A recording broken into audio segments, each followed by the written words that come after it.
नुसरत आपा, नुसरत आपा, ए नुसरत आपा।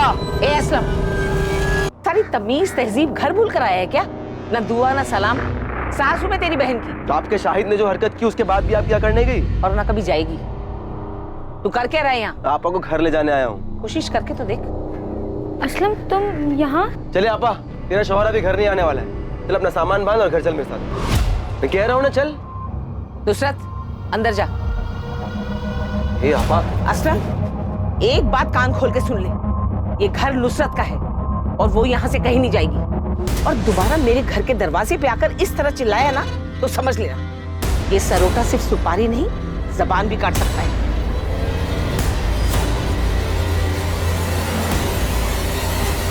जंगल का एक भी कोना छूटा नहीं चाहिए। अंदर तक छान मारो। शायद अगर मर चुका है तो उसकी लाश यहीं कहीं जंगल में होनी चाहिए। मुझे रावत फैमिली कुछ ठीक नहीं लगती। अदिति के गायब होने के कुछ दिन बाद जब हमें अदिति और शाहिद के बारे में पता चला तो इन लोगों ने केस क्लोज करने के लिए बोल दिया। इनफैक्ट इस बात का जिक्र भी नहीं किया कि अदिति और शाहिद शादी करने के बाद उनके घर आए और अब जब अदिति की डेड बॉडी मिली है तब इन लोगों ने बताया कि वो दोनों घर आए थे। मतलब आपको लग रहा है कि? हाँ, शक है। उस दिन शायद मामला हद से ज्यादा बिगड़ गया हो, कहासुनी भी हुई हो। वैसे भी अदिति की फैमिली काफी कट्टर ख्यालत की, खासकर उसके ताऊजी जगमोहन रावत।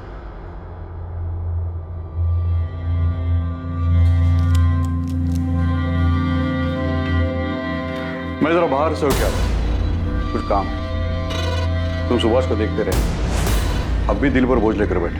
लेकिन इसमें उनकी क्या गलती थी? वो खुद को क्यों दोष दे रहे? ज्योति, रिश्ते का गला घोटना इतना आसान नहीं है, फिर चाहे तुम्हारे पीठ में कोई चुराई क्यों न भोंकते। सर, माथुर सर ने शाहिद के रायबरेली वाले घर का एड्रेस भेजा है। उदित, तुम तुरंत रायबरेली के लिए निकलो। और अगर ये सारा काम शाहिद का क्या कराया है और वो रायबरेली में कहीं छुपा हुआ है तो पहले से ही चौकन्ना होगा।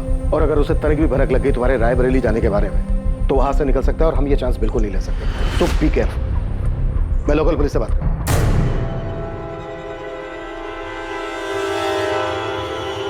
अम्मी, आप मानिए या ना मानिए, लेकिन सच यही है कि आपकी जिद की वजह से मैंने नुसरत से निकाह किया। हमारे बीच में प्यार जैसा कुछ था ही नहीं, तो ऐसे निकाह का क्या फायदा जहाँ दो इंसान खुशी ना हो। बस, नुसरत के खिलाफ मैं कुछ नहीं सुनूंगी। अम्मी मैं चुप कर, बेहया कहीं की, कैसी बेशर्म लड़की है। अरे शादी का इतना ही शौक था तो जाके अपने माँ बाप से बोलती ना। जवान है, सुंदर है, और कौन सी तेरी उम्र निकली जा रही है जो तूने मेरे शादीशुदा बेटे को फंसा लिया। अम्मी, ये लड़की अपने घर के ऐशो आराम को छोड़कर मेरे साथ आई क्योंकि मुझसे सच्चा प्यार करती है ये, और मेरे लिए बहुत मायने रखता है। शाहिद, मैं आपके लिए कोई मायने नहीं रखती। बस नुसरत, इस बेगैरत के लिए आंसू बहाने की कोई जरूरत नहीं है। शाहिद, आज तुझे फैसला करना होगा। या तो इस लड़की को छोड़कर तू इस घर में हमेशा के लिए वापस आ जा, या इस घर को छोड़ दिया। अम्मी, चल, आपकी जबरदस्ती की वजह से मैंने नुसरत से निकाह किया। हमारे बीच में प्यार जैसा कुछ था ही नहीं। Welcome to Kanpur sir. Professor Vineet को हमने उठा लिया। वो यहाँ फिलहाल लॉकअप में बंद, लेकिन इज्जत और नौकरी जाने के बाद भी इसकी सनक बरकरार है। चलो देखते हैं शेक्सपियर के अलावा और कौन सा ड्रामा रचने की फ्राक में। एक कप और मिलेगी, लंच भी मिलेगा, लेकिन उससे पहले तुम्हें हमारे सवालों के जवाब देने होंगे। वैसे आप कौन हैं? Inspector Abhijit Sharma, Noida police. अदिति की डेड बॉडी आपको मिली थी? हाँ। क्या लगता है आपको अदिति को उसी टैक्सी ड्राइवर ने मारा है जिसके साथ वो आती जाती थी? केस को काफी क्लोजली फॉलो कर रहे हो। जिसकी वजह से मेरा सब कुछ खत्म हो गया, उसे एंड तक फॉलो करना तो बनता है ना।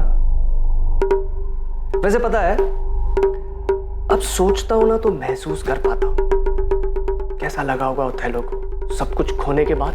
फिर तो तुम्हें यह भी पता होगा ओथेलो का सब कुछ खोने का रीजन वो खुद था। जिद और इनसिक्योरिटी में आकर खुद उसने अपने प्यार को मार डाला। वाह सर, आपने ओथेलो पढ़ा है? अच्छा ये बताइए, आपका सबसे पसंदीदा कैरेक्टर कौन सा है? अपना ये ड्रामा बंद कर दे प्रोफेसर, ये पुलिस स्टेशन है, कोई स्टेज नहीं। All world is a stage, all men and women are mainly place. ये पूरी दुनिया एक रंगमंच है और हम सब इसकी कठपुतली हैं। कोई मरता नहीं, कोई मारता भी नहीं है। बस जब जिसकी जरूरत खत्म हो जाती है उसे इस रंगमंच से अलविदा लेना पड़ता है। अदिति शाहिद से प्यार करती थी, भाग गई थी उसके साथ। ये जानने के बाद अपनी जिंदगी में तुम्हें उसकी जरूरत तो रही नहीं होगी, तो क्या तुमने उन दोनों की जिंदगी को रंगमंच से अलविदा कर दिया? शाहिद उस लड़की अदिति को लेकर यहाँ आया था, लेकिन मैंने उन्हें दरवाजे से लौटा दिया, घर के अंदर भी नहीं ली। उसके बाद दोनों कहाँ गए मुझे नहीं पता। ये कौन है? ये असलम है, नुसरत का भाई। ठीक है, फिर भी हमें आपके घर की तलाशी लेनी होगी। देखिए साहब, शाहिद घर पर नहीं और पूरा गांव जानता है कि रुखसार कभी झूठ नहीं बोलती। उसके बाद भी अगर आपको अंदर जाना है तो वारंट लाइए। देखिए रुखसार जी, मामला बहुत संगीन है। नोएडा के जंगल में अदिति की लाश मिली हमें। सिर्फ अदिति की लाश मिली, शाहिद की नहीं? क्यों, मिलनी चाहिए थी। असलम क्या बकवास कर रहे हो? अरे मैं तो सिर्फ ऐसे ही पूछ रहा हूँ, वो दोनों साथ में गए थे इसलिए। साहब शाहिद कहाँ है? हम वही तो पता लगाने की कोशिश कर रहे हैं। अब या तो शायद अदिति को मार के गायब हुआ है, या फिर शायद वो खुद भी जिंदा नहीं है।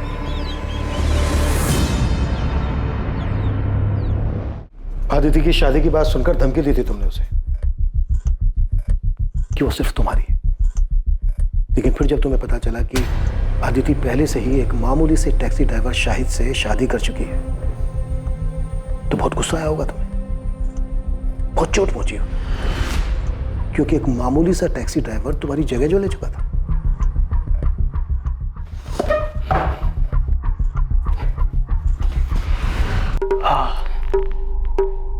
लीजिए, अब मैंने आपकी जगह ले ली, आपकी कुर्सी पर बैठा हूं, तो आप मेरा खून करना चाहते हैं? नहीं ना, क्योंकि आप जानते हैं कि मेरे यहां बैठने से आपकी वैल्यू और आपकी पोजीशन में कोई फर्क ही नहीं पड़ता। ठीक उसी तरह चाहे मुझे अच्छा लगा या नहीं लगा, सच यही था कि अदिति उस टैक्सी ड्राइवर से प्यार करती थी। मेरे जोर जबरदस्ती करने के बाद भी उसके मन में उस टैक्सी ड्राइवर के लिए जो प्यार था उसमें कोई फर्क ही नहीं पड़ता। इसलिए जगह ले ली नहीं ले ली ये सब बकवास है। एक बार को तो तुमने सोचा होगा कि अदिति पढ़ी लिखी लड़की है, उसका और तेरा इंटेलेक्चुअल लेवल मैच करता है, और दूसरी तरफ वो टैक्सी ड्राइवर शाहिद, जिसका अदिति के साथ कोई मेल नहीं था। आपको लगता है कि मैं इंटेलेक्चुअल हूं और वो टैक्सी ड्राइवर गवार है? सर, ये सिर्फ एक मुखौटा है जो अंदर के असली चेहरे को छुपा देता है। बात को गोल गोल घुमाने से मुद्दा नहीं बदल जाता प्रोफेसर। जो बात है सच सच बता दे, वरना इसी लॉकअप के अंदर एक एक करके तेरे चेहरे से सारे मुखौटे उतार देंगे हम। मुखौटा पहले उनका उतारिए जो खानदानी और इज्जतदार होने का दावा करते हैं, और फिर उसी शान की आड़ में अपनों की ही बलि चढ़ा देते हैं। अदिति का मर्डर उसकी फैमिली का है? नहीं, मैंने ऐसा तो नहीं कहा, लेकिन लगता है आपके मन में उनके लिए शक है, तभी सबसे पहले उनका ख्याल आया। वैसे आपको उस टैक्सी ड्राइवर की फैमिली पर भी शक होगा। जरा सोचिए ना सर, अगर मोहब्बत की दुश्मनी फैमिलीज ना होती तो ये दुख भरी प्रेम कहानियां अमर कैसे होगा?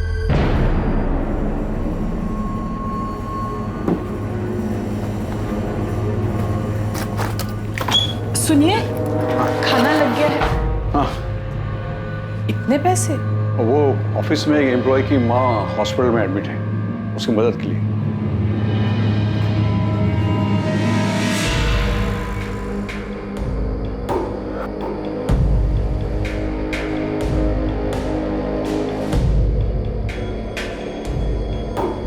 नुसरत, भूल जाओ उसे। ये मान ले कि मेरा बेटा कभी तेरे लायक था ही नहीं।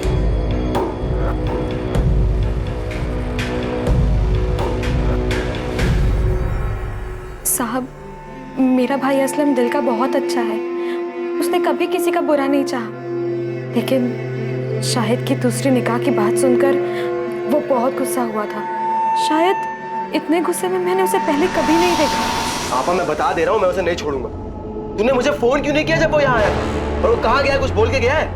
नहीं। शायद वापस से कानपुर गया होगा, वहाँ का पता है मेरे पास। अभी जाके मालूम करता हूँ और उसका ऐसा बुरा हाल करूंगा, उसको और उस बेगैरत लड़की दोनों को तुझे धोखा देने की ऐसी सजा दूंगा ना आपा, तू देख। असलम, ये क्या कह रहे हो तुम? तुम ऐसा कुछ नहीं करोगे। छोड़ आपा। असलम, वादा करूंगी तुम शाहिद को कुछ नहीं करोगे। असलम, मैंने अपने भाई को गुस्से में आपा खोते हुए पहले भी देखा है। शाहिद पे तो वो बहुत ज्यादा गुस्सा था, यहाँ तक कि उसे सबक सिखाने के लिए वो कानपुर भी गया था। सर, शाहिद के कॉल रिकॉर्ड्स और फोन लोकेशन स्कैन किए। 8 सितंबर के बाद से उसका फोन स्विच ऑफ आ रहा था। लेकिन अजीब बात यह है कि 12 सितंबर की सुबह उसका फोन फिर से स्विच ऑन किया गया, जिसकी फोन लोकेशन नोएडा की, और उसके बाद चंद मिनटों बाद ही उसका फोन फिर से स्विच ऑफ किया गया। उसके बाद से अभी भी ऑफ आ रहा है। अदिति का मर्डर हुआ था 11 सितंबर की रात को, तो मर्डर के बाद शाहिद का फोन क्यों ऑन हुआ होगा? तो कहीं प्रोफेसर विनीत का इशारा सही तो नहीं था? मतलब शाहिद और अदिति किसी मुसीबत में थे, शायद किसी की गिरफ्त में, जहां पर अदिति का मर्डर हुआ, और शाहिद किसी तरह से अपनी जान बचाकर भागा और उसने अपनी जान बचाने के लिए फोन ऑन किया होगा। लेकिन इसके पहले कि शाहिद कॉल करता वो पकड़ा गया, और इसकी वजह से उसका फोन अभी तक बंद आ रहा है।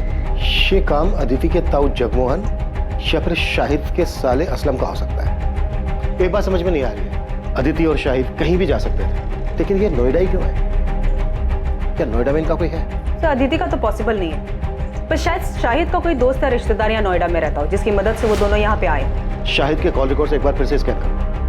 देखो, फोन बंद होने से पहले उसने नोएडा के किसी नंबर पर बात की थी क्या? शाहिद का फोन ऑफ होने से पहले उसकी उस पूरे हफ्ते सिर्फ 5 नंबर पे बात हुई है, इन 5 नंबर पर। शायद इनमें से कोई नोएडा में रहता हो। अच्छा, शाहिद की लास्ट बात 444790 पर हुई है। मैंने इस नंबर के कॉल रिकॉर्ड्स मंगवाए। इस नंबर पर डायरेक्ट बात करो, शायद इसको पता हो कि शाहिद और अदिति के साथ क्या हुआ। हेलो, आप कौन? मैं असिस्टेंट सब इंस्पेक्टर सुधा अवस्थी बोल रही हूँ। जी मैडम, मैं मनोज गोयल बोल रहा हूँ। क्या आप नोएडा में रहते हैं? जी हाँ मैडम, मैं नोएडा में ही रहता हूँ। शाहिद बेग को जानते हो? जी हाँ मैडम, मैं जानता हूँ शाहिद बेग। शाहिद बेग गायब है। उसके फोन से जो 8 सितंबर को लास्ट कॉल किया गया था वो आपके नंबर पे किया गया था। मयूरी बाग पुलिस स्टेशन आ जाइए, आपसे बात करें। अरे साहब, आप लोग ये क्या कह रहे हैं? मैंने कुछ नहीं किया है। असलम, छूट नहीं हमसे, समझा? हमें पता है कि तुझे अपने जीजा पर बहुत गुस्सा था, और तू अपने जीजा को और उसकी दूसरी पत्नी अदिति को सबक सिखाना चाहता था, और तुम दोनों के पीछे कानपुर भी गया था। हाँ साहब, मैं कानपुर गया था क्योंकि उस कमीने ने मेरी आपा को धोखा दिया था। लेकिन साहब, जब मैं उसके घर पहुंचा तो वहां ताला लगा हुआ था। साहब, मुझे वहां कोई नहीं मिला तो मैं रायबरेली वापस लौट आया। और साहब, अगर मुझे वो शाहिद मिल भी जाता तो मैं उसे 2 हाथ मारकर छोड़ देता, उसकी जान थोड़ी ना लेता। आखिर मेरी आपा का पति है वो, उसको मारकर मैं अपनी आपा को बेवा नहीं कर सकता था साहब। मैं तो सिर्फ उसे सबक सिखाने के लिए, डराने धमकाने के लिए गया था, ताकि वो उस लड़की को छोड़कर मेरी आपा के पास वापस आ जाए। मान लिया कि तू अपनी बहन के पति को नहीं मार सकता था, पर तू अपनी बहन के सौतन को मार के अपनी बहन के घर को दोबारा तो बसा सकता था ना? साहब, मैंने किसी को नहीं मारा है साहब। अच्छा, तो तू 10 से 12 सितंबर के बीच नोएडा में नहीं था? नहीं साहब, मैं यहीं रायबरेली था, बस कानपुर गया था और वहां से आने के बाद कहीं नहीं गया। तेरे कॉल रिकॉर्ड्स मंगवाए हमने, समझा? अगर पता चला ना कि तूने झूठ बोला हमसे, तो कानपुर तो क्या, तो इस थाने के बाहर 4 कदम चलने लायक नहीं बचेगा, समझा? पुलिस अलग अलग दिशाओं में हाथ पैर मार रही थी, लेकिन इस केस की तहकीकात ने अब तक कोई दिशा नहीं पकड़ी थी। किसी भी संदिग्ध के खिलाफ कोई पुख्ता सबूत नहीं मिल रहा था, और दूसरी तरफ शाहिद के बारे में भी कोई खबर नहीं मिल पाई थी। लेकिन अब जो खबर सामने आने वाली थी, उससे इस केस का रुख बदलने वाला था।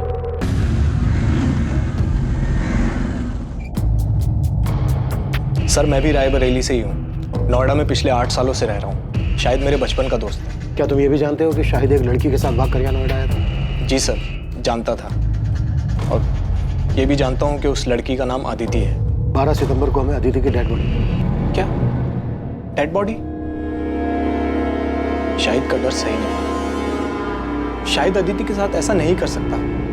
वो दोनों एक दूसरे से बहुत प्यार करते थे। उन दोनों ने शादी भी की थी, पर उनके घर वालों ने मानने से इनकार कर दिया, तो उसने मुझे फ़ोन किया। उसे कुछ पैसे और रहने के लिए जगह चाहिए थी।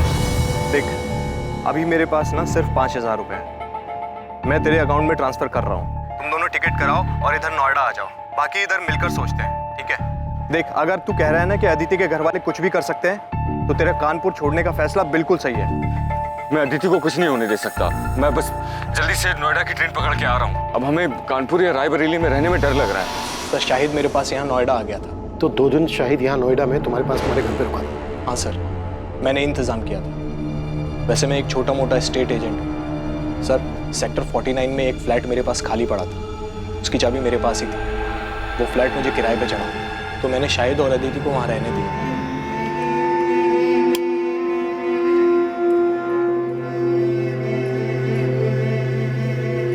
भाई, घर ज़्यादा बड़ा तो नहीं है, लेकिन तुम लोग अपनी गृहस्थी बसा सकते हो।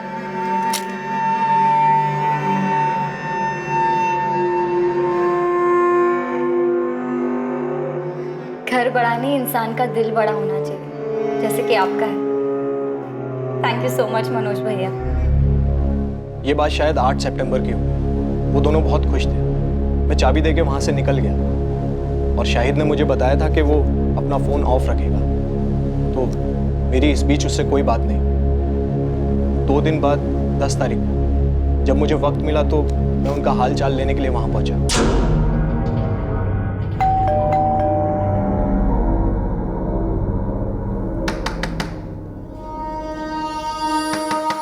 जब काफ़ी देर तक दरवाज़ा पीटने के बाद भी उन्होंने कोई जवाब नहीं दिया तो मुझे थोड़ा अजीब लगा।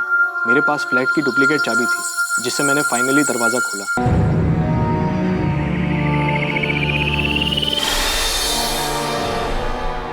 लेकिन अंदर का नज़ारा देखकर मैं हैरान रह गया। पूरा घर बिखरा पड़ा। शाहिद, अदिति। मैंने अंदर जाकर भी देखा लेकिन दोनों अदिति और शाहिद वहाँ नहीं थे। सर, मैंने शाहिद का फ़ोन भी ट्राई किया था लेकिन वो बंद था। मुझे समझ नहीं आ रहा था कि वहाँ हुआ क्या था। तुम्हें अपने दोस्त की इतनी चिंता थी तो फिर पुलिस को फोन क्यों नहीं किया? घर इतनी बुरी तरह से तहस नहस था तो तुम्हें लगा नहीं कि कोई बड़ी बात हो सकती है? वो दोनों किसी मुसीबत में हो सकते हैं। सर, मैं डर गया था घर को उस हालत में देखकर। और फिर अगर घर के मकान मालिक को ये बात पता चल जाती कि मैंने ऐसे ही ये घर किसी को दे दिया तो मैं बहुत प्रॉब्लम में फंस जाता सर। इसलिए 2 दिन तक मैंने किसी को कुछ नहीं कहा। फिर मुझसे रहा नहीं गया सर। मैं पुलिस के पास आने ही वाला था कि शाहिद का फ़ोन मुझे आया। 2 दिन बाद यानी कि 12 तारीख को। लेकिन अदिति का मर्डर तो 11 तारीख की रात को हुआ था। और शाहिद का फ़ोन तो बंद था। इनफैक्ट 12 सितंबर की सुबह को कुछ सेकंड के लिए उसने अपना फ़ोन ऑन किया था लेकिन उस बीच उसने कोई कॉल नहीं किया। हाँ मैम, उसने अपने मोबाइल से नहीं किसी अनजान नंबर से कॉल किया था। मनोज, वो लोग अदिति को उठा के ले गए। अरे कौन ले गया, कहाँ ले गया? उस दिन घर में हुआ क्या था शाहिद? मैंने उसको प्रॉमिस किया था मैं उसे कुछ नहीं होने दूंगा लेकिन मैं उसको नहीं बचा पाया मनोज। नहीं बचा पाया मतलब? क्या हुआ अदिति को? तुम दोनों ठीक तो हो ना? मुझे उसके बगैर नहीं जीना मनोज। कोई मतलब नहीं है जीने का उसके बगैर। Hello Shahid, hello. सर, मैंने फिर से उस नंबर पर कॉल किया तो पता चला वो नोएडा के किसी पीसीयू का नंबर है। मैं बहुत डर गया था सर। मुझे कुछ समझ नहीं आ रहा था। मैंने तो दोस्ती यारी में उसकी मदद की थी पर इस झमेले में और नहीं फंसना चाहता था, इसीलिए मैंने किसी को कुछ नहीं बताया। अच्छा, शाहिद ने जब उस दिन तुम्हें फ़ोन किया और कहा कि कुछ लोग अदिति को उठा के ले गए, क्या लगता है तुम्हें शाहिद किसकी बात कर रहा है? पता नहीं सर, उसने किसी का नाम तो नहीं बताया पर हाँ, उसने एक बार बताया था कि अदिति के घर वाले काफ़ी रूढ़िवादी किस्म के लोग थे। मुझे पता नहीं और उस दिन शाहिद से बात करके मुझे सबसे पहला ख्याल अदिति के घर वालों का आया। असम के कॉल रिकॉर्ड्स आ गए?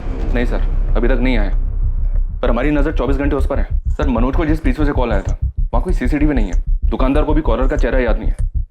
हमने उसे शाहिद की फोटो भी दिखाई पर वो पहचान नहीं पाया। मनोज की बात से तो ये ऑनर किलिंग का ही केस लग रहा है। एक काम करो, अदिति के ताऊ जगमोहन और पिता सुभाष, इन दोनों को भी कॉल रिकॉर्ड्स निकालो। हो सकता है इन दोनों ने ये काम किया हो और पूरे चांसेस हैं कि इस केस में सुपारी दी गई हो।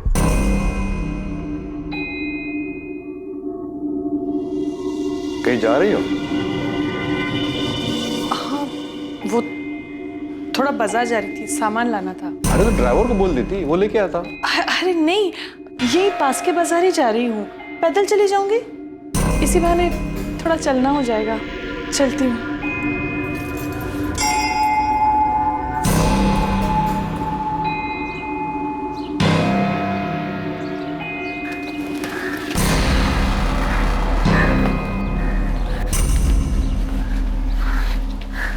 सोनाली, माँ,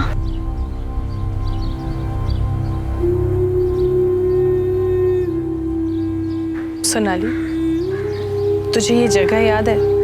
तुझे और अदिति को ये जगह बहुत पसंद थी। तू तो दूसरे बच्चों के साथ खेलती थी, लेकिन अदिति चुपचाप एक जगह बैठकर किताब पढ़ा करती थी। मैंने जो किया उसके लिए अब तक नाराज हो आप मुझसे, या आप पापा से डरती हैं कि उन्हें पता चल गया तो बवाल मचा देंगे? सोनाली, ये सब इतना आसान नहीं है। हम जिस समाज में रहते हैं, बस इसी समाज की वजह से आज तुम्हारी दोनों बेटियां तुमसे अलग हैं। और पापा की रूढ़िवादी सोच की वजह से ना आज अपनी एक बेटी को हमेशा हमेशा के लिए खो चुकी हैं आप। घर में अगर कम से कम आपने अदिति को समझने की कोशिश की होती ना तो इस तरह घर से भागी नहीं होती। शायद उसके अकेलेपन का सहारा इसीलिए बन पाया क्योंकि हम लोग उसका परिवार उसको समझ ही नहीं पाए और इन्हीं सभी बंदिशों की वजह से उसने ये बगावत की थी। लेकिन इस बगावत का क्या फायदा? आखिर सजा तो उसे ही भुगतनी पड़ी ना। इसका मतलब अदिति की मौत उसकी बगावत की सजा थी। माँ मुझे सच सच बता, क्या अदिति को मरवाने में पापा का हाथ था? मुझे नहीं पता सोनाली, और सच पूछो तो मैं जानना भी नहीं चाहती। इसका क्या मतलब है माँ? आप कुछ जानती हैं? अदिति की मौत के बारे में आप कुछ जानती हैं?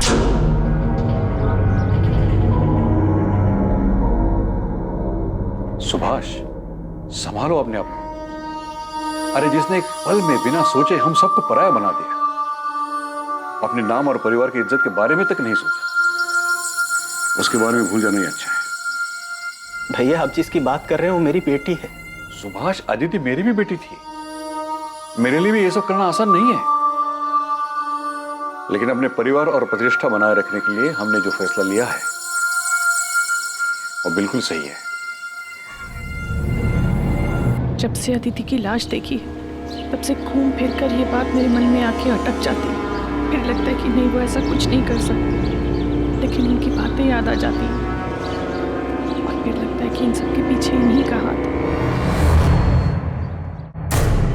हाँ, ये सच है कि 3 साल पहले जब सोनाली घर से भाग गई तो मैंने कुछ लोगों को पैसे दिए, उन्हें सोनाली के पीछे भेजा था, लेकिन उसे मारने के लिए नहीं, बल्कि उसे वापस घर लाने के लिए। बाप हूं मैं उसका, कसाई नहीं हूं। इससे पहले कि वो भानु से शादी कर ले, मैं एक आखिरी कोशिश करना चाहता हूं। पहली बार सोनाली आपके हाथ से बच के निकल गई, आप कुछ नहीं कर पाए, लेकिन इस बार अदिति के वक्त आप कोई चांस नहीं लेना चाहते होंगे। वैसे भी अदिति आपकी सगी बेटी तो थी नहीं। जब अदिति और शाहिद आपके पास आशीर्वाद लेने आए होंगे तो आपका खून तो खोला ही होगा। मैं अदिति पर गुस्सा नहीं था, उसकी नादानी पर हैरान था। बुरा तो इस बात का लग रहा था कि मैं अपनी बेटी को समझ ही नहीं पाया। शायद इसीलिए उसने मुझसे बिना पूछे इतना बड़ा कदम उठाया, इतनी बड़ी गलती कर दी। तो मतलब आप ये मानते हैं कि अदिति ने जो किया वो गलत था? हाँ, बिल्कुल गलत था, और आज जो उसकी हालत हुई है वो उसी गलती का नतीजा है। तो आप ये मानते हैं जगमोहन जी कि अदिति की मौत उसकी गलती की वजह से हुई? तो जाहिर सी बात है इस बात पर आपको खुशी हुई हो। ये कैसा बेहुदा सवाल है इंस्पेक्टर? अदिति मेरी भी बच्ची थी, मुझे जिंदगी भर उसे खोने का दुख रहेगा। और पछतावा? हाँ, वो भी है कि मैं अपनी बेटी को समझ नहीं पाया। बाप होने के बावजूद अपनी बेटी को बचा नहीं सका। भैया का तो नहीं जानता, पर मैं अपनी बेटी को कभी कोई नुकसान नहीं पहुंचाऊंगा। हर मुजरिम शुरुआत में अक्सर यही राग अलापता है जगमोहन जी। ठीक है, इसके आगे मैं कुछ नहीं बोलूंगा। आप जो सोच रहे हैं उसे साबित करके दिखाइए।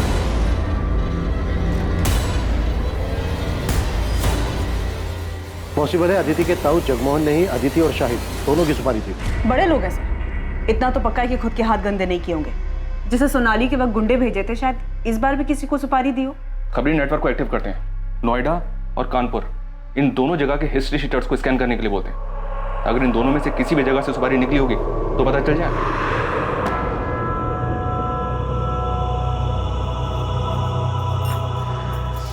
नुसरत बेटा, मैं समझती हूँ जो कुछ भी हुआ उसके बावजूद शाहिद तुम्हारा शौहर है, तुम्हें उसकी याद तो आती होगी, लेकिन जो गलती शाहिद ने की ना वो माफी के लायक नहीं थी।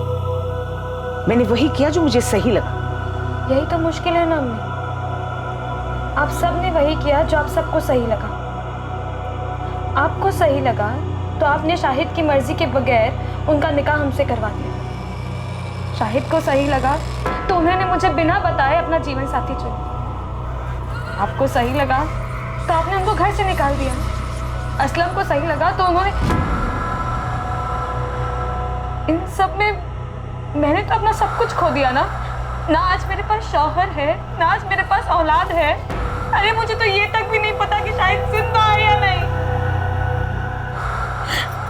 अम्मी, अगर आज तक आप सब कुछ सही करती आई तो मेरे साथ गलत कैसे हो गया? कुछ समझ में नहीं आ रहा है। इतने सारे सस्पेक्ट्स हैं पर किसी के खिलाफ भी कोई पुख्ता सबूत नहीं मिल रहा है। सर, अदिति के ताऊ जगमोहन रावत, पिता सुभाष रावत और प्रोफेसर विनीत अग्रवाल, इन सबके कॉल रिकॉर्ड स्कैन किए, सब क्लियर है सर। पर ये असलम के कॉल रिकॉर्ड में सर गड़बड़ दिखाई दे रहा है। 10 और 11 सितंबर को इसका फोन स्विच ऑफ था। उसे अदिति और शाहिद के नोएडा जाने के बारे में खबर मिल गई होगी। उसने इन दोनों का पीछा किया होगा और मौका देखते ही मर्डर कर दिया होगा, और इस दौरान जानबूझकर अपना मोबाइल फोन बंद रखा होगा ताकि उसकी लोकेशन किसी को पता ना चल पाए। तो शाहिद का दोस्त मनोज गोयल, जिसने शाहिद और अदिति को लास्ट टाइम देखा था, वो भी रायबरेली से है। सर शायद मनोज भी असलम को जानता हो, उसे आइडिया हो कि असलम नोएडा आया था या नहीं। बात करो मनोज। और मैं असलम को उठाता हूँ सर। पता नहीं क्यों मुझे ऐसा लग रहा है कि हम कोई लिंक मिस कर रहे हैं। कुछ तो है जो सही नहीं बैठ रहा है कि अदिति का कातिल खेल रहा है हमारे साथ। है हिम्मत मुझ में पर उम्मीद थोड़ी कम, कर दे दो तुम साथ तो साथ उड़ जाएं हम। Very nice, it's actually very nice. एक काम करना, अपने इस असाइनमेंट का एंड तुम इसी पोएम से करना। इनफैक्ट तुम ये पोएम पूरी क्लास के सामने सुनाओगे। नहीं सर, अब आपके सामने बोल लिया पर सबके सामने नहीं बोल पाऊंगी। अरे क्या हुआ, जैसे मेरे सामने बोला वैसे सबके सामने बोलना। डोंट गेट स्कैर्ड, मैं हूं ना। आपकी बात अलग है सर, आप शायद ऐसे इकलौते इंसान हैं जिसके सामने मैं ऐसे पोयम सुना पाई, क्योंकि मैं आपके साथ बहुत कंफर्टेबल फील करती हूँ।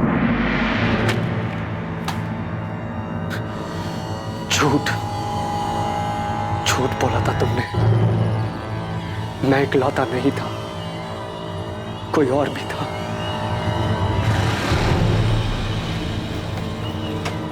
आ गया? जमानत मिली या जेल की दीवार फांद के आया है? ताना मारने की जरूरत नहीं है, पता है मुझे। पुलिस को आप ही ने चुगली की होगी। आपको लगता है अदिति और शाहिद को मैंने मारा? मुझे किसी को चुगली करने की जरूरत नहीं बच्चे, लेकिन हाँ, अगर मुझे पता चला कि तूने मेरे शाहिद के साथ कुछ किया है तो मैं पुलिस के पास जरूर जाऊंगी, लेकिन तुझे मारने के बाद। हाँ मैडम, शाहिद के साले का नाम असलम है, पर मुझे ये नहीं पता कि असलम शाहिद से गुस्सा था या नहीं। मैं उससे कभी नहीं मिला। और कुछ पता असलम के बारे में कि 10 और 11 तारीख को वो नोएडा में था या नहीं था? पता नहीं मैडम, पर असलम ने कुछ किया क्या? शाहिद के बारे में कुछ पता चला कि वो कहाँ है? मैम वो मिल तो जाएगा ना? कभी कभी लगता है कि अदिति की तरह कहीं वो भी। मनोज, अभी इस बारे में कुछ पता नहीं चल पाया, लेकिन अगर तुम्हें कुछ पता चलता है या कुछ याद आता है तो हमें फौरन बता। जी मैम। ये क्या तमाशा लगा रखा है आप लोगों ने? जब देखो उठा ले आते हैं। तब समझता हूँ मैं, आप लोग को कोई मिल नहीं रहा है इसलिए बार बार मुझे बलि का बकरा बना रहे हैं। गरीब आदमी, उसने मेरा फायदा देख असलम, ये नौटंकी ना नेताओं के लिए छोड़ते हैं। इस बार पुलिस का डंडा चालू हुआ ना तो फिर रुकना मुश्किल है, सोच ले। कॉल रिकॉर्ड्स के हिसाब से 10 और 11 सितंबर को तेरा फोन बंद था। फोन क्यों बंद था तेरा? कहाँ था 2 दिन? यहाँ नोएडा शाहिद के पीछे आया था ना तू? नहीं सर, दोनों दिन मैं अपने घर पर ही था। मेरा फोन खराब हो गया था इसलिए बंद था, और मैं बीमार था इसलिए फोन ठीक करवाने बाहर नहीं जा पाया। इन 2 दिन में तेरे साथ था कोई जो तेरी इस बात को कंफर्म कर सके? ये इत्तेफाक नहीं हो सकता असलम कि जिस रात अदिति का मर्डर हुआ उस रात तेरा फोन भी खराब था।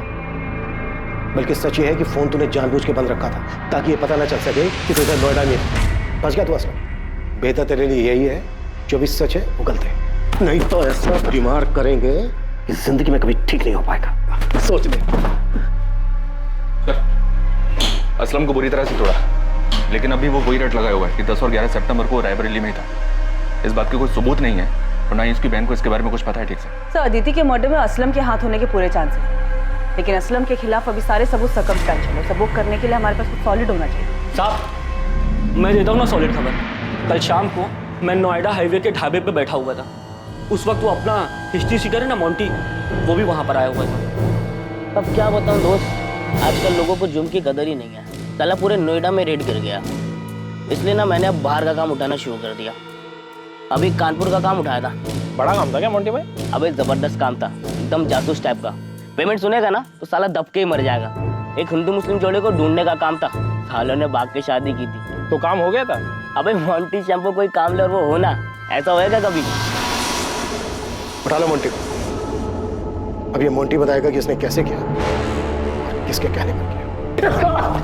चल बोल, वो हिंदू मुस्लिम जोड़ा कौन है और उनका पता लगाने के लिए तुझे किसने भेजा था? बोल। अबे बोल। बाल नहीं साहब, सब बाल छोड़ दो साहब, प्लीज बाल छोड़ दो। आजकल फैशन में है बिना बाल वाले हीरो की फिल्म ज्यादा हिट हो। चल बेटा, तुझे डायरेक्ट हीरो बनाता है। यादव, जरा कैंची तो लेकर। सब बाल नहीं साहब, तब बताता हूँ मैं, बताता हूँ। तब लड़की का नाम अदिति रावत और लड़के का नाम शाहिद बेग था। उनको ढूंढने का काम मिला था साहब। मैंने यूपी, दिल्ली, नोएडा हर जगह अपने लड़के घुमाए, लेकिन साहब उनका कुछ नहीं पता चल पाया साहब। अबे ओए, नौटंकी बंद कर, समझा? अभी सच सच बोल, शाहिद की लाश कहाँ है? और उनके लिए सुपारी किसने दी? जगमोहन रावत ने या असलम ने?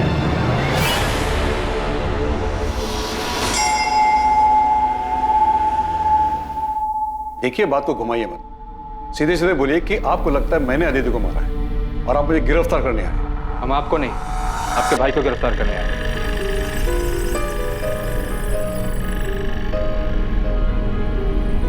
सुभाष को क्या किया इसने? वो तो यही बेहतर बता पाएंगे। मोंटी को नोएडा पुलिस ने गिरफ्तार कर लिया है, उसने तुम्हारा नाम लिया। साहब 10 सितंबर को सुभाष रावत ने मुझे फोन किया था साहब। डन साहब, काम हो जाएगा, दोनों को ढूंढ लूंगा मैं। मेरे आदमी हर जगह काम होती, मैं आपको बता दूंगा। उसके आगे क्या करना है साहब, आप ये बताइए मुझे। उसके बाद क्या करना है मिलने के बाद बताऊंगा। उनके मिलते ही मुझे फोन करना, तुरंत। आपको देखकर ऐसा लगा नहीं कि आप इतने पहुंचे हुए निकलेंगे। एक हिस्ट्री शीटर से कांटेक्ट करके आपने उसे सुपारी भी दे दी? मैंने मोंटी को सुपारी अदिति को बचाने के लिए दी थी, उसे मारने के लिए नहीं। भैया बहुत गुस्से में थे और मुझे डर था कि कहीं वो उस गुस्से में अदिति को कोई नुकसान न पहुंचा दे। बेवकूफ समझ रहे हैं आप। देखिए, जो अभी सच है बता दीजिए। सच उगलवाने के लिए हमें हमारे तरीके आजमाने पर मजबूर मत कीजिए। मैं सच बोल रहा हूँ सर, आप मोंटी से पूछ लीजिए। क्या मैंने एक बार भी उसे अदिति या शाहिद को मारने के लिए कहा था? नहीं, मैंने उसे उन दोनों को ढूंढने के लिए कहा था। इसके बाद की प्लानिंग मैं पहले ही कर चुका था। मैं उन्हें सबसे छुपाकर चेन्नई भेजने वाला था, अपने दोस्त वेंकटेश मूर्ति के पास। वो मेरा कॉलेज का फ्रेंड है और मैं उसे अच्छी तरह से जानता हूँ, मुझे उस पर भरोसा था, इसलिए मैंने सारी बातें उसे पहले ही बता दी थी। लेकिन इससे पहले कि मोंटी अदिति का पता लगा पाता, हमें अदिति की लाश मिलने के बारे में पता चला। अगर आपको फिर भी यकीन नहीं है तो आप वेंकटेश से पूछ लीजिए, उसका नंबर है मेरे पास। अदिति का मर्डर 11 तारीख को और 12 तारीख को शाहिद ने अपने दोस्त को फोन किया था कि कुछ लोग अदिति को उठाकर ले गए। मनोज, वो लोग अदिति को उठा के ले गए। आपको क्या लगता है शाहिद का दोस्त आपके भाई जगमोहन की बात कर रहा था? मुझे अंदाजा ही नहीं था कि मेरा अपना भाई मेरे बारे में इतनी घटिया सोच रखता है। ज्योति, तुम्हें भी ऐसा ही लगता है? ओह, तो आज मेरे समझ में आया कि मेरा परिवार मेरे बारे में क्या जानता है, क्या समझता है। क्योंकि आपने कभी किसी को समझने का मौका ही नहीं दिया ना। सुभाष, मैंने हर फैसले में तू मेरे साथ खड़ा था। मैंने कभी कोई फैसला अकेले में नहीं लिया है। हम लोग भाई है सुभाष, हमारी परवरिश, हमारी सोच एक सी है। अदिति के देर से घर आने से लेकर उसके जीन्स पहनने, लड़कों के साथ बात करने, पढ़ाई के लिए बाहर जाने तक तुझे भी हर बात खटेती थी जितनी कि मुझे। और अगर ऐसा नहीं था तो तूने मुझे टोका क्यों नहीं? क्योंकि तू भी वही चाहता था। फर्क सिर्फ इतना है कि तूने हर बार बंदूक मेरे कंधे पर रखकर चलाई। अदिति और शाहिद की शादी से तुझे भी उतना ही बुरा लगा था जितना कि मुझे। क्या पता तूने मोंटी को उन्हें बचाने के लिए भेजा था या मारने के लिए। आप कह रहे हो कि मैं खुद अपनी बेटी को मरवाऊंगा? अच्छा, अपनी बेटी? आज जब तेरी अपनी बेटी की बात आई तो तूने बिना सोचे समझे मुझ पर उंगली उठा दी। सुभाष, एक ही सिक्के के दो पहलू है हम। फर्क सिर्फ इतना है कि हमारे चेहरे अलग अलग हैं। तूने मुखौड़ा पहन रखा है और मेरा सच सबके सामने।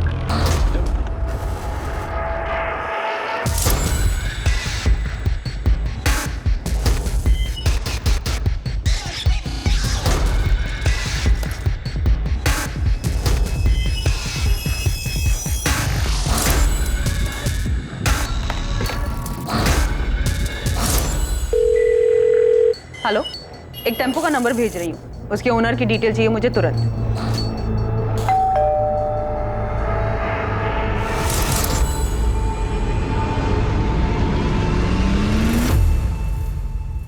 मैं जानता हूं तुम्हारी मां तुमसे छुप कर मिलती है। तुम्हारे लिए अच्छा ही होगा तुम हमारे परिवार से दूर रहो और ये बात दोबारा मुझे दोहरानी न पड़े। छूट क्या रहा है हमसे? असलम भी कुछ नहीं बोल रहा है, उसके खिलाफ भी कुछ नहीं मिल रहा है, बाकी सबके कॉल रिकॉर्ड्स भी क्लीन है। चोरी किए गए गहनों के बारे में भी अभी तक कोई इन्फॉर्मेशन नहीं मिली है। तकरीबन 15 लाख के थे, पक्का कातिल के पास ही होंगे। क्योंकि अगर उसने गहने बेचने की कोशिश की होती तो नोएडा, कानपुर या रायबरेली के किसी ज्वेलरी शॉप से ऐसी कोई खबर सामने आ ही जाती। 12 सितंबर की सुबह 2:54 पे ये टेम्पो चिवारी गांव की तरफ मुड़ा था। उस रात भर में ये अकेला व्हीकल है जो 1 बजे के बाद उस रास्ते से गुजरा था। तब मुझे पूरा यकीन है अदिति को इसी टेम्पो में ले जाया गया होगा। और सर सबसे बड़ी बात, इस टेम्पो के ड्राइवर ने बताया कि उसके मालिक ने अचानक से उस रात फोन करके ये टेम्पो मंगवाया था। इसका मालिक का नाम?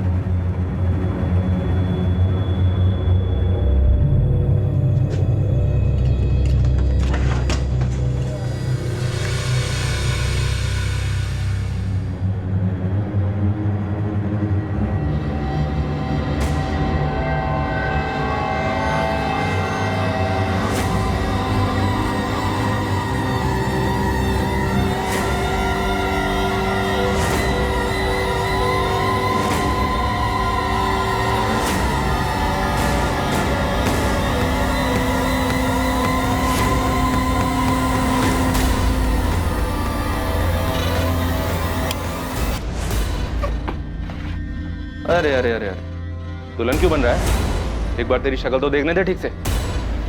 अड़ा तो तू है, ससुराल से बुलावा है तेरी, वहां चलकर चाहे जितनी मर्जी शर्मा लेना। चलो सर, ये अदिति की ज्वेलरी लग रही है। साहब मैंने कुछ नहीं किया साहब। अबे चुप, वो टेम्पो मिल गया हमें जिसमें तू अदिति की लाश को लेकर गया था जंगल में। अभी सीधी तरह से ये बोल, शाहिद की लाश को कहां ठिकाने लगाया तूने? ए रुक, कौन है तू? रुक इधर। पकड़ो इसे। ए!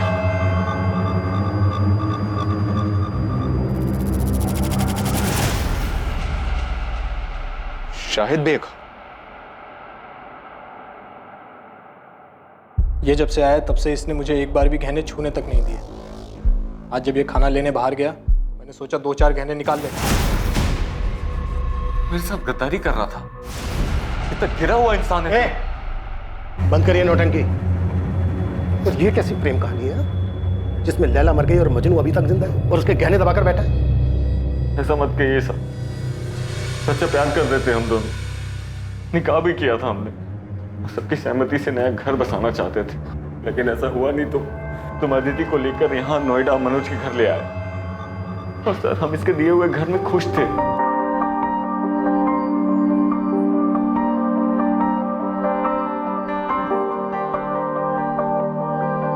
खुश तो हो ना तुम? मैं बहुत खुश हूँ। हम दोनों साथ हैं, यही काफी है। क्या बन रहा है भाई खाने में? मैं बस रोटियां बना रही हूँ, आप दोनों खाने बैठ जाइए। खुश तो हो ना तुम दोनों यहाँ? हाँ यार, तेरी वजह से कम हम दोनों के सर के ऊपर छत तो है, वरना पता नहीं हम दोनों कहाँ कहाँ भटकते रहते। मैं प्लेट लगाता हूँ।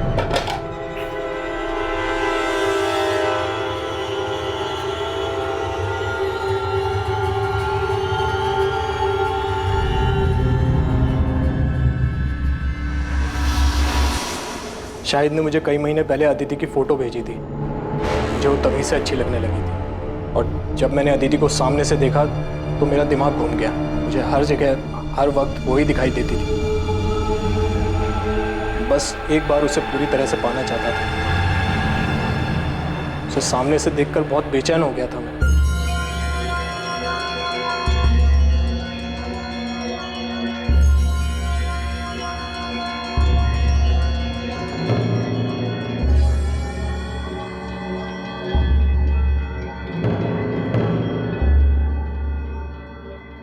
मनोज भैया, शाहिद बस 5 मिनट में नहाकर आएगा, तब तक आप चाय पीजिए।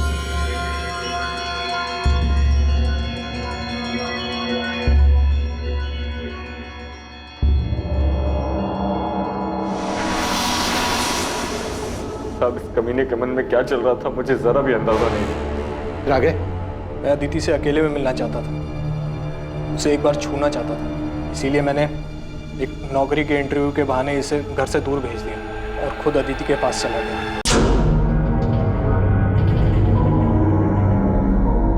हो गया अदिति? हाँ, बस 2 मिनट।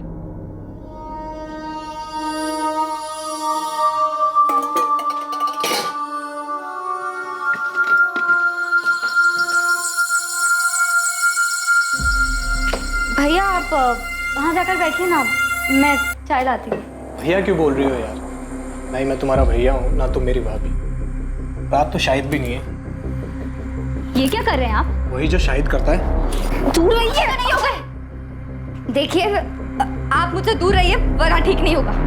शादीशुदा शाहिद में ऐसा क्या है जो मुझ में नहीं है?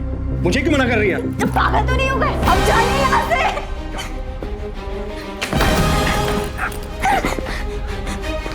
मैं मार दूं। अब जाइए यहाँ से।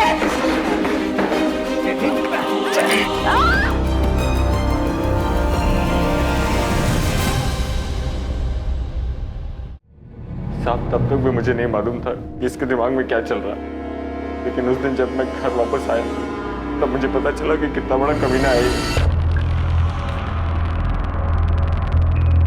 अदिति, अदिति, अदिति!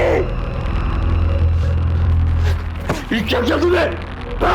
शायद शांत हो जा भाई, देख गलती हो गई यार, बहक गया था। बहक गया था? चल मेरी बीवी थी वो, प्यार करता था मैं उससे, छोड़ूंगा नहीं तुझे। शायद चल, बोला ना यार गलती हो गई। दिमाग शांत रख और मेरी बात ध्यान से सुन। देख रोग आकर अगर तूने ये ड्रामा किया ना तो देख हम दोनों फंसे, और मैं बोल दूंगा कि इस कत्ल में तू भी शामिल है और अदिति के घर वाले तुरंत मान जाएंगे। इसलिए हमारे लिए अच्छा यही होगा कि इस मामले को यहीं दबा दे। तुझे क्या लगता है तेरे बहकावे में मैं आ जाऊंगा? तेरा सच में दिमाग खराब हो गया है? देख देख शाहिद भाई, मेरी बात सुन यार, हम सालों पुराने दोस्त हैं यार, एक लड़की के चक्कर में अपनी दोस्ती खराब करेंगे? अरे ये तो गई, वापस नहीं आएगी। इसके जैसी हजारों लड़कियां तुझे मिली। तुझे नई जिंदगी शुरू करनी थी ना, रायबरेली से बाहर निकलना था। मैं भी तेरे साथ चलूंगा, मेरे पास पूरा प्लान है और हमारे पास इसके गहने भी हैं यार। हम दोनों की लाइफ सेट हो जाएगी, समझ रहा है मेरी बात? जिस लड़की ने तेरे लिए अपना घर छोड़ा, परिवार छोड़ा, ऐशो आराम छोड़ा, कुछ नहीं देखा तेरे सामने, उस लड़की की मौत से तू 5 मिनट में उड़ गया। ये प्यार था तेरा अदिति के लिए? क्या करता सर मैं? आप ही बताइए। अदिति तो मर गई थी, वापस नहीं आने वाली, इसलिए मनोज जैसा कहता रहा मैं वो करता रहा।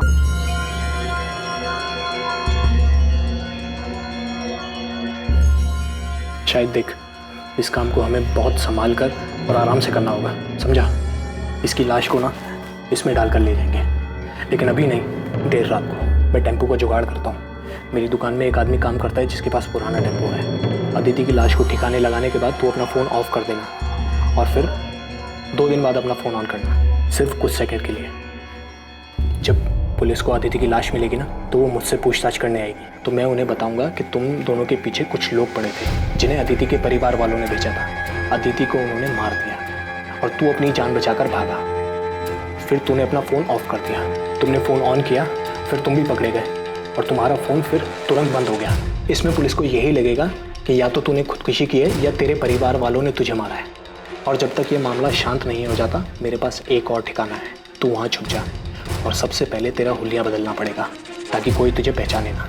कुछ गड़बड़ हो गई तो? मुझ पे भरोसा रख, ये मामला शांत हो जाने के बाद तेरे पास जो अदिति के गहने हैं ना, हम उसे बेच देंगे, बहुत पैसे मिलेंगे यार, अपनी लाइफ सेट हो जाएगी। चल लाश को बोरी में डालते हैं और रात को 1 बजे निकलेंगे, समझा?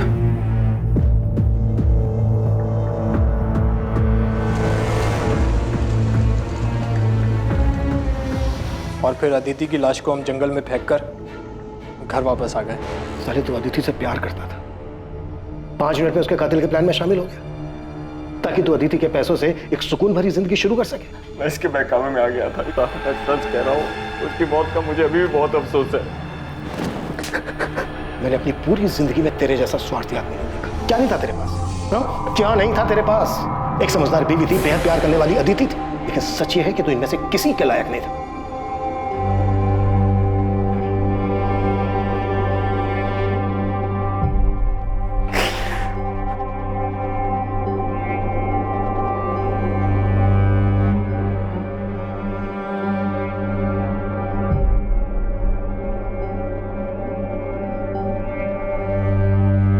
तमन्ना उड़ जाऊं नीले गगन में, पर कैसे उड़ूं, बंदिशें हैं इन परों में। है कांटों की दीवार रोके मुझे, ये प्रतिष्ठा की परछाई टोके मुझे। है अरमा छू लूं सितारों को, तोड़ दूं इन बंदिशों इन दीवारों को। है हिम्मत मुझ में पर उम्मीद थोड़ी कम है, कर दे दो तुम साथ तो साथ उड़ जाएं। झूठ का पर्दाफाश अक्सर इंसानी मंसूबों का भद्दा चेहरा सामने ले आता है। मुखौटा उतरते ही सच्चाई अपने आप सामने आ जाती है और इंसान की स्वार्थी, घिनौनी और लालची मंशाओं पर रोशनी पड़ जाती है। लेकिन इससे ज्यादा खौफनाक हकीकत इंसान के अंदर छुपा हुआ अंधकार है, जिससे वो खुद भी वाकिफ नहीं होता और जिसका आभास उसे जिंदगी की मुसीबतों के साथ जूझते हुए ही होता है। शाहिद भी अपने भीतर छुपे अपने इस खतरनाक रूप को शायद नहीं पहचानता था। उसने स्वार्थी होकर सिर्फ अपने बारे में सोचा, लेकिन मुसीबत के वक्त उसकी स्वार्थी फितरत की वजह से उसका मुखौटा उतर गया और उसके पीछे छुपा असल घिनौना और भयानक चेहरा सामने आ गया। अब मैं अनूप सोनी आपसे विदा लेता हूं, फिर मुलाकात होगी एक और नए केस के साथ। देखते रहें क्राइम पेट्रोल सतर्क, सोमवार से शुक्रवार रात 10:30 बजे। और याद रखें, क्राइम और आपके बीच में सिर्फ इतना फर्क है कि आप कितने सतर्क हैं। सतर्क रहें, सुरक्षित रहें। जय हिंद।